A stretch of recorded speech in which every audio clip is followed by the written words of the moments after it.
Virus को classify करने के बहुत सारे यूजफुल रीजंस है, जैसे कि कुछ नए डिस्कवर्ड वायरसेस के बारे में इंफॉर्मेशन निकाल सकते हैं, पुराने डिस्कवर्ड जो सिमिलर वायरस है उनसे कंपेयर करके वायरसेस के ओरिजिन के बारे में पता लगाया जा सकता है एंड उनके इवोल्यूशन के बारे में पता लगा सकते हैं कि वो टाइम टू टाइम कैसे इवॉल्व किए। बट वायरसेस का क्लासिफिकेशन सिंपल नहीं है, क्योंकि इसके 2800 डिफरेंट स्पीशीज है और ये डिफरेंट प्रॉपर्टीज भी शो करते हैं। कई स्पीशीज तो ऐसे हैं कि जिनका ऑर्डर आज तक पता नहीं लगा है। 1970s में डेविड बाल्टीमोर ने एक क्लासिफिकेशन स्कीम दी थी जिसका नाम है बाल्टीमोर क्लासिफिकेशन। इसमें वो वायरस के न्यूक्लिक एसिड के टाइप के बेसिस पे एंड वो कौन सी रेप्लिकेशन स्ट्रेटेजी यूज करते हैं उसके बेसिस पे क्लासिफाई किया है उन्होंने। और जो सिंगल स्ट्रैंडेड आरएनए है उन्होंने उसे दो टाइप में डिवाइड किया है, एक पॉजिटिव स्ट्रैंड और दूसरा है नेगेटिव स्ट्रैंड। पॉजिटिव स्ट्रैंड को पॉजिटिव पीस भी बोलते हैं।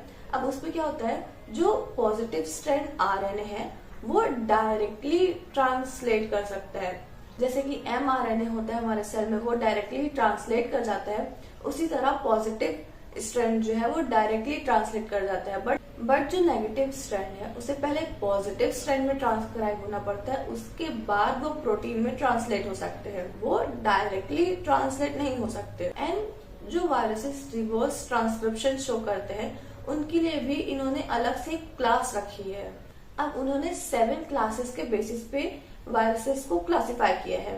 फर्स्ट है डबल स्ट्रैंडेड डीएनए, सेकंड है सिंगल स्ट्रैंडेड डीएनए, थर्ड है डबल स्ट्रैंडेड आरएनए, फोर्थ है positive sense single stranded RNA, fifth है negative sense single stranded RNA and sixth class है RNA virus that can reverse transcribe and seventh है DNA virus that can reverse transcribe.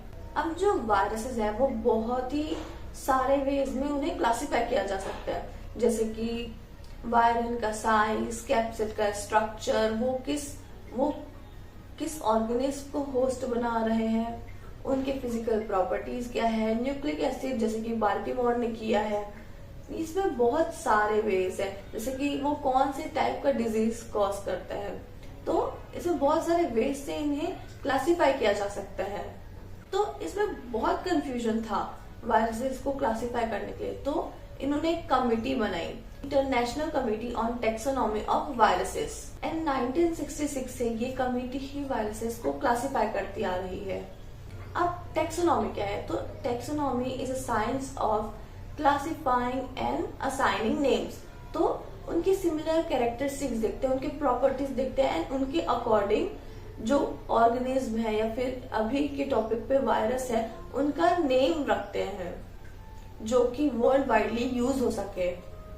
अब viruses है वो जिंदा तो नहीं है, दे आर नॉट लिविंग, तो इसके लिए एक अलग सिस्टम होना चाहिए जो इसे क्लासिफाई करे, जो इसे एक हायरार्की